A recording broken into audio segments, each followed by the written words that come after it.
क्या निकम्मी है, वो सरकार बदलनी है, जो सरकार निकम्मी है, वो सरकार बदलनी है। मोदी राहुल होश में आओ, होश में आओ, होश में आओ। वार्ड एक्ट लागू करो, लागू करो, लागू करो। ठग बेईमानों को फांसी दो, फांसी दो, फांसी दो। भुगतान करो ये सत्ता छोड़ो, भारत छोड़ो, भुगतान करो ये सत्ता छोड़ो। ठग बेईमानो, भारत छोड़ो। आदरणीय, मैं आपसे विशेषकर हाथ जोड़कर ये निवेदन करना चाहूंगा कि जिस प्रकार से इन ठग बेईमानों को हमें ठगने के लिए चेन सिस्टम चलाया गया था, एक दरवाजे से दूसरे दरवाजे तक हमें भेजा गया था, उसी प्रकार से हमको हमारे संगठन को मजबूत करने के लिए एक दरवाजे से दूसरे दरवाजे तक जाना होगा, अपने निवेशकर्ता को जगाना होगा, क्योंकि उस निवेशकर्ता ने जो पैसा दिया है वो कोई पराया नहीं है, वो आप ही का है। आपके और हमारे सामने अभी जो चर्चाएं चल रही थी LUCC की, मैं वाकई में कहना चाहूंगा ऐसी ही लड़ाई सभी कंपनियों में है। आप लोग देखिए, आपको परेशान करने वाला आप ही का है, क्योंकि उसने जो पैसा दिया है वो आपके लिए दिया है, कोई कंपनी के लिए नहीं दिया है। इसलिए अभी जो सरकार कह रही है ना कि बटोगे तो कटोगे, हम कहते हैं हमारे तब जब संगठन के लिए कि बटोगे तो आप भी कटोगे। इसलिए संगठित हो जाओ दोस्तों, संगठित हो जाओ। और ये जो अच्छे दिनों का नारा दिया था ना कि भाइयों और बहनों, इस शब्द को ध्यान रखिए, क्योंकि चौकीदार ही चोर है। ये सत्यता है। जब सत्य कानून 2019 में बन गया तो आज 6 साल तक हम लोग क्यों परेशान हैं। इसलिए माननीय केंद्रीय सरकार से, माननीय राज्य सरकार से करबद्ध निवेदन है, हम 42 करोड़ ठगी पीड़ितों को वार्ड एक्ट कानून के तहत भुगतान दिलवाएं, भुगतान दिलवाएं, भुगतान दिलवाएं। जय हिंद, जय भारत, जय राजस्थान। 10 अक्टूबर को हमारे सबके प्रिय रजनीकांत जी की एक नई फिल्म आई थी वेट्टायन। 10 अक्टूबर 2024 को इसकी वर्ल्ड वाइड रिलीज हुई थी। इस फिल्म में अमिताभ बच्चन, फहद फैजल, राणा दुखपति, कई कलाकार थे बड़े बड़े, और इसको TJ गनेवल ने इसको जो है डायरेक्ट करा था। तो ये फिल्म की चर्चा हम क्यों कर रहे हैं, जाहिर सी बात है, देखिए हम सभी लोग रजनीकांत जी के बहुत बड़े फ़ैन हैं, और कहीं ना कहीं यदि जैसे गेम्स में होता है, वीडियो गेम्स में होता है ना, लाइफ मिलती कई सारी, तो कहीं ना कहीं अगर कई सारी लाइफ्स मिलने का चांस होता है, या हम अपनी लाइफ का कुछ हिस्सा दे सकते किसी को, एक वर्ष, एक दिन भी दे सकते, तो मेरे ख्याल से रजनीकांत जी कभी जो है हमेशा चिरंजीवी रहते। क्यों रहते? क्योंकि इनके इतने फ़ैन हैं कि सभी लोग अगर एक एक घंटा भी दान करते ना, तो आज वो, और फिर इनकी एनर्जी, आज एवो 70 होने पर भी जो है इनकी एनर्जी इतनी ज़्यादा है कि इनको देख करके कई लोगों को जो है बहुत अच्छा फील होता है। जाहिर सी बात है, इनके साथ के अन्य साथी कलाकारों को भी आप देख लीजिए, उनको देख करके आप इंस्पायर नहीं होते, वो करेक्टर रोल करने लगे हैं। जबकि रजनी जी आज भी हीरो बन करके आ रहे हैं, और उसी एनर्जी के साथ सबसे बड़ा काम होता है कि हमारे शरीर में जब एनर्जी लेवल डाउन हो और उसके बाद हमें एनर्जी से भरी हुई एक्टिंग करनी हो, तो real such a good actor, salute तो बनता है इनके लिए। लेकिन इस बार रजनी जी की जो फिल्म वेलायन रिलीज हुई है, कहीं ना कहीं इस फिल्म ने कुछ शिक्षा भी दी है, इसीलिए मैं इस टॉपिक को इस वीडियो में लेकर के आया हूँ। इन्होंने बर्ड्स एक्ट के बारे में बताया। यदि फिल्म की कहानी की बात करें तो इस फिल्म में उन्होंने एक जो है कोचिंग संचालक के अगेंस्ट जो है उसको, उसके पोल खोलने के लिए, उसको सलाखों के पीछे भेजने के लिए पूरी फिल्म में काम करा है। तो वो बर्ड्स एक्ट क्या है जिसके तहत उन्होंने उस क्रिमिनल को फंसाया, उस कोचिंग संचालक, ऑनलाइन संचालक को फंसाया, उसको कैसे सलाखों के पीछे पहुंचाया, इस फिल्म में दिखाया गया है। तो रजनीकांत जी को सबसे पहले तो सैल्यूट है, और मैं आशा करूंगा ये वीडियो आपको पसंद आएगा। चलिए आगे चलते हैं, समय नहीं लेते ज़्यादा। तो फिल्म जो वेटायन है उसमें रजनी सर ने पढ़ाया बर्ड्स एक्ट का पाठ। तो शीर्षक यही है, बर्ड्स एक्ट यानी अनियमित जमा योजना प्रतिबंध अधिनियम 2019। तो जाहिर सी बात है कि 2019 में ये अधिनियम लागू हुआ था, लेकिन हमारे आपके संज्ञान में नहीं है। हम इसका उपयोग कैसे करें? और कैसे जालसाजी से बचें इसके बारे में हमें पता ही नहीं। तो कहीं ना कहीं ये फिल्म जो है ना, इस मुद्दे को उठाकर बनाई गई है और हमें जागरूक करने के लिए पर्याप्त जानकारी इसमें दी गई है। हाँ, वो बात अलग है, मसाला मूवी के चलते इसमें एक्शन रोमांस भरा हुआ है, लेकिन हाँ, कहीं ना कहीं ये बर्ड्स एक्ट को अच्छी तरीके से रिप्रेजेंट करती है। आइए जानते हैं। देखिए, सरकार ने अवैध जमा प्राप्ति गतिविधियों पर अंकुश लगाने के लिए इसे बनाया है। इस कानून के तहत देश में अवैध रूप से धनराशि जमा करने वाली योजनाओं पर लगाम लगाई गई है। इस कानून के तहत पूंजी कंपनियों पर प्रतिबंध की व्यवस्था की गई है। इस कानून के तहत ये अपराध और दंड परिभाषित किए गए हैं। तो इसमें जो दंड परिभाषित किए गए हैं, कितना अधिकतम न्यूनतम दंड हो सकता है, ये बर्ड्स एक्ट है क्या, ये सारा जो है अभी इस वीडियो में आएगा। देखिए, अनियमित जमा योजनाओं को चलाना, विज्ञापन देना, बढ़ावा देना, संचालन करना या उनके लिए धन स्वीकार करना, विनियमित जमा योजनाओं पर धोखाधड़ी से चूक करना, जानबूझकर गलत तथ्य देकर जमाकर्ताओं को अनियमित जमा योजनाओं में निवेश करने के लिए गलत तरीके से प्रेरित करना। तो देखिए, इसमें कहीं ना कहीं जैसे कि वो मार्केटिंग कंपनीज होती हैं, आपकी टेली मार्केटिंग भी होती है, और अभी सहारा ग्रुप के पीछे भी ये एक्ट लागू हुआ है कहीं ना कहीं, जो पैसा जमा करने का काम करती हैं। और अभी हमारी रश्मिका मंदाना जी भी ऐसे ही एक ऐप के प्रचार के संबंध में विवादों में घिरी हुई हैं। चलिए आगे चलते हैं। अनियमित जमा स्वीकार करने पर 2 से इस साल से 7 साल की इस कारावास की सज़ा और 3 से 10 लाख रुपए तक का जुर्माना हो सकता है। तो इसमें 2 से 7 साल की सज़ा है और 10 लाख तक का जुर्माना इसमें घोषित हो सकता है। चलिए, अनियमित जमा योजना प्रतिबंध अधिनियम, बर्ड्स अधिनियम 2019, इसको पूरा जो हिंदी में नाम है, अनियमित जमा योजना प्रतिबंध अधिनियम, बर्ड्स अधिनियम, भारत में एक महत्वपूर्ण विधायी विकास है जिसका उद्देश्य अवैध जमा प्राप्ति गतिविधियों पर अंकुश लगाना है। इस अधिनियम का नेटवर्क या मल्टी लेवल मार्केटिंग MLM कंपनियों और उनके संचालन सहित जमा प्राप्ति संचालन के लिए महत्वपूर्ण निहितार्थ है। चलिए, अब आते हैं इसके बारे में पूरी जानकारी लेते हैं, आखिर ये बर्ड्स एक्ट है क्या और हमें इसे कैसे समझना पड़ेगा और इससे हमें कैसे बचना पड़ेगा। यदि हमारे साथ कोई ऐसी गतिविधि संचालित होती है तो हम उसमें कैसे निपटें। पृष्ठभूमि, बर्ड्स अधिनियम 2019 का उदय। भारत के राष्ट्रपति ने अनियमित जमा योजनाओं पर प्रतिबंध लगाने और निवेशकों के हितों की रक्षा के लिए एक व्यापक कानूनी तंत्र के रूप में 21 फरवरी 2019 को बर्ड्स अधिनियम 2019 को लागू किया। यह कानून अवैध जमा प्राप्ति गतिविधियों के बढ़ते खतरे को देखते हुए बनाया गया था, जिसने देश भर में कई भोले वाले निवेशकों को ठगा था।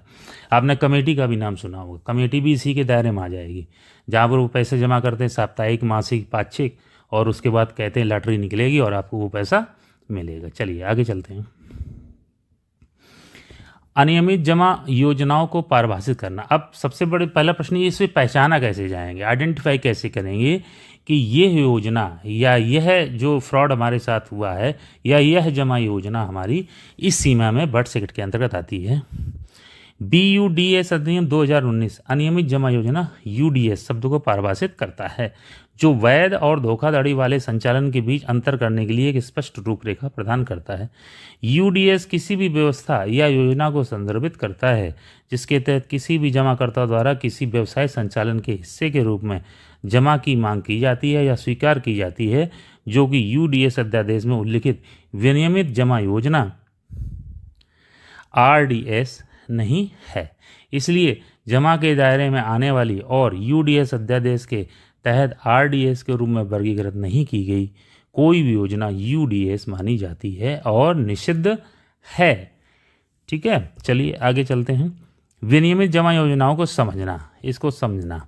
इसके विपरीत विनियमित जमा योजना RDS से तात्पर्य किसी भी अनुमेय योजना या व्यवस्था से है जिसके अंतर्गत जमा को जमाकर्ता द्वारा स्वीकार किया जाता है या मांगा जाता है तथा UDS अध्यादेश में निर्दिष्ट किया जाता है, यानी स्पष्ट वर्णन होता है। बर्ड्स अधिनियम 2019 में प्रमुख शब्दावलियाँ। जमा शब्द का देखते हैं क्या अर्थ आता है। जमा शब्द का अर्थ किसी भी जमाकर्ता द्वारा अग्रिम ऋण या किसी अन्य रूप से प्राप्त की गई धनराशि है जिसे एक निर्दिष्ट अवधि के बाद या अन्यथा नगद वस्तु या निर्दिष्ट सेवा के रूप में वापस करने का वादा किया जाता है। यह वापसी ब्याज, बोनस, लाभ या किसी अन्य रूप में किसी लाभ के साथ या उसके बिना हो सकती है। आगे चलते हैं। कोई भी योजना कभी कम तो पैसा बताती नहीं, बढ़ा के बताती है। जमा छूट, कुछ रसीदें जमा के रूप में नहीं मानी जाती, इनमें शामिल है। देखिए, अब कुछ रसीदें भी ऐसी मान लो आप लेकर घूम रहे हो, कह रहे मेरे पास प्रूफ है, लेकिन उसकी वैल्यू नहीं। व्यवसाय के दौरान या व्यवसाय के उद्देश्य से प्राप्त धन जिसका ऐसा व्यवसाय से वास्तविक संबंध हो, ठीक है, उसे प्रूफ नहीं माना जाएगा। किसी बैंक या किसी सार्वजनिक वित्तीय संस्थान से ऋण, किसी साझेदारी फर्म या सीमित देयता भागीदारी के साझेदारों द्वारा पूंजी में योगदान, या किसी व्यक्ति या साझेदारी फर्म द्वारा रिश्तेदारों से लिया गया ऋण, ठीक है, इसे इन्हें जमा नहीं माना जाता है। जमा लेने वाला, डिपॉजिट लेने वाला कोई भी संस्था या व्यक्ति हो सकता है जो जमा स्वीकार करता है या मांगता है, जिसमें व्यक्ति स्वामित्व वाली फर्म, साझेदारी फर्म, सीमित देयता भागीदारी कंपनियां, ट्रस्ट, सहकारी समितियां आदि शामिल हैं। हालांकि इसमें संसद या राज्य विधानमंडल के अधिनियम के तहत निगमित निगम बैंकिंग कंपनियां या सहकारी बैंक शामिल नहीं है, जैसा कि 1949 के बैंकिंग विनिमय अधिनियम में परिभाषित किया गया है। इसके बारे में आपके लिए अलग से वीडियो बनाऊंगा, 1949 बैंकिंग अधिनियम, विनिमय अधिनियम, ठीक है। चलिए आगे चलते हैं। जमाकर्ता शब्द आता है। जमाकर्ता से तात्पर्य ऐसे किसी भी व्यक्ति से है जो यूडीएस अध्यादेश के तहत जमा करता है, लेकिन जमा करने वाली शर्त ऊपर बता दी गई है। यूडीएस अध्यादेश में निहितार्थ यूडीएस अध्यादेश स्पष्ट रूप से अनियमित जमा योजनाओं पर प्रतिबंध लगाता है। ये तो स्पष्ट हो चुका है। किसी भी व्यक्ति को किसी भी यूडीएस में निवेश करने या उसका सदस्य या भागीदार बनने के लिए किसी अन्य व्यक्ति को प्रेरित करने के लिए कोई भ्रामक या गलत बयान देना या कोई भी महत्वपूर्ण छिपाने की अनुमति नहीं देता है। आप देखते होंगे आपके पास एजेंट वगैरह आते हैं बीमा कंपनियों के और फंड जो चलते हैं, तो वो लोग अक्सर कर ऐसा लालच देते हैं, बढ़ा चढ़ा करके बताते हैं, तो उसी पर अंकुश लगाने के लिए उन्होंने इस तरीके का एक एक्ट बनाया है। लेकिन वो बात अलग है कि हम उसको जो है सही तरीके से यूटिलाइज नहीं कर पाते हैं। इसके अलावा अध्यादेश पुरस्कार चिट और धन संचलन योजना प्रतिबंध अधिनियम 1978 के प्रावधानों के तहत प्रतिबंधित पुरस्कार चिट या धन संचलन योजना जैसे विशिष्ट योजनाओं को यूडीएस मानता है। अब देखो, आपने हेरा फेरी फिल्म देखी होगी ना, उसमें चिट फंड हुआ था। अभी एक चिट फंड घोटाला भी हुआ है, उसमें जो है ना पैसा लेकर के कहते हैं हम इतने दिनों में डबल कर देंगे। तो ये सारी की सारी योजनाएं आपके यहाँ एजेंट आता है, कहता है आप जो है 100 रुपये डेली जमा करो, आपको 10 साल बाद 2 करोड़ रुपए मिल जाएंगे। अब वो जो छिपी हुई उसकी शर्तें हैं और नियम हैं वो नहीं बताते हैं, और हमारे आपके जैसे छोटे लोग जो अपना पेट काट करके पैसा इकट्ठा करते हैं वो पैसा उनका चला जाता है। आरडीएस के अंतर्गत अनुमेय योजनाएं, यूडीएस अध्यादेश में आरडीएस के रूप में स्वीकार्य कई योजनाओं और व्यवस्थाओं की रूपरेखा भी दी गई है। इनमें सेबी के साथ पंजीकृत सामूहिक निवेश प्रबंधन कंपनियों की योजनाएं हैं, पोर्टफोलियो प्रबंधन योजनाएं हैं, ईएसओपी योजनाएं हैं, ईआईएफ योजनाएं हैं, म्यूचुअल फंड और सेबी के साथ विनियमित या पंजीकृत अन्य योजनाएं या व्यवस्थाएं शामिल हैं। इसमें वे योजनाएं भी शामिल हैं जिनके तहत भारतीय रिजर्व बैंक के साथ पंजीकृत गैर बैंकिंग वित्तीय कंपनियों द्वारा जमा स्वीकार किए जाते हैं। तो ये तो आप भी जानते हैं कि ये जो योजनाएं इसमें दी गई हैं, जैसे कि ईएसओपी योजना है, ईआईएफ योजना है, म्यूचुअल फंड है, तो ये सेबी से कुछ रजिस्टर्ड है, कुछ सेबी से रजिस्टर्ड नहीं है, कुछ आरबीआई द्वारा मान्यता प्राप्त नहीं है। तो उस स्थिति में वो जो है उनके द्वारा लिए जाने वाले धन इस श्रेणी में आते हैं। आरडीएस में धोखाधड़ीपूर्ण चूक, यूडीएस अध्यादेश आरडीएस में धोखाधड़ी होने वाली चूक को भी संबोधित करता है। किसी जमाकर्ता को आरडीएस के अनुसार जमा स्वीकार करते समय परिपक्वता पर जमा की वापसी या पुनर्भुगतान में या ऐसी जमा के बदले वादा की गई किसी भी निर्दिष्ट सेवा को प्रदान करने में कोई धोखाधड़ी करने की अनुमति नहीं है। जमाकर्ताओं का केंद्रीय डाटाबेस, देखिए यूडीएस अध्यादेश भारत में काम कर रहे जमाकर्ताओं की जानकारी के लिए एक ऑनलाइन डाटाबेस बनाए रखने और संचालित करने का आदेश देता है। सरकार द्वारा नियुक्त एक प्राधिकरण इस डाटाबेस का प्रबंधन करेगा। 21 फरवरी 2019 के बाद व्यवसाय शुरू करने या चलाने वाले प्रत्येक जमाकर्ता को अपने व्यवसाय के बारे में इस प्राधिकरण को सूचित करना आवश्यक है। अब इसमें आते हैं अपराध और दंड। देखिए, यूडीएस अध्यादेश में जमा राशि लेने वालों के लिए कठोर दंड का प्रावधान है, जिसमें यूडीएस अध्यादेश के तहत निर्धारित अपराधों के लिए 1 वर्ष से लेकर 10 वर्ष तक का कारावास और 2 लाख रुपए से लेकर 500 मिलियन रुपए तक का आर्थिक जुर्माना शामिल है। आइए चलते हैं अब इसका सार क्या निकलता है? BUDS अधिनियम 2019 धोखाधड़ी वाले MLM और गैर MLM संचालन और पूंजी योजनाओं से निपटने के लिए एक मजबूत विधायी ढांचा प्रदान करता है। अनियमित जमा योजनाओं पर प्रतिबंध लगाकर यह जमाकर्ताओं के हितों की रक्षा करना चाहता है और MLM संचालन को गैर व्यावसायिक उद्देश्यों के लिए किसी भी रूप में जमा मांगने से रोकना चाहता है। हालांकि उपभोक्ता संरक्षण प्रत्यक्ष बिक्री नियम 2021 के दायरे में व्यवसाय संचालन करने वाली और निर्दिष्ट विनियमों का अनुपालन करने वाली प्रत्यक्ष बिक्री MLM कंपनियों को अपना संचालन जारी रखने की अनुमति है, जिससे MLM व्यवसाय संचालन में नियामक अनुपालन के महत्व को रेखांकित किया गया है। हालांकि हमें यह याद रखना चाहिए किसी भी रूप में जमा मांगने वाले किसी भी MLM ऑपरेशन से जुड़ना महत्वपूर्ण है। तो साथियों, कहीं ना कहीं देखिए, जो साउथ की मूवीज़ हैं वो अच्छी मूवीज़ हैं और उनमें जो है कहीं ना कहीं हमारे संस्कारों से, हमारे आसपास की ज़िंदगी जुड़े हुए किस्से दिखाए जाते हैं। तो रजनी जी की ये फिल्म कहीं ना कहीं हमारी एजुकेशनल जो हमारा लेंथ है, स्ट्रेंथ है, एजुकेशनल सिस्टम है, उसको सुधारने पर भी एक अच्छी प्रक्रिया है। और मैं इस फिल्म की बहुत सराहना करता हूँ जो उन्होंने बर्थ सेक्ट के बारे में बताया। धन्यवाद साथियों।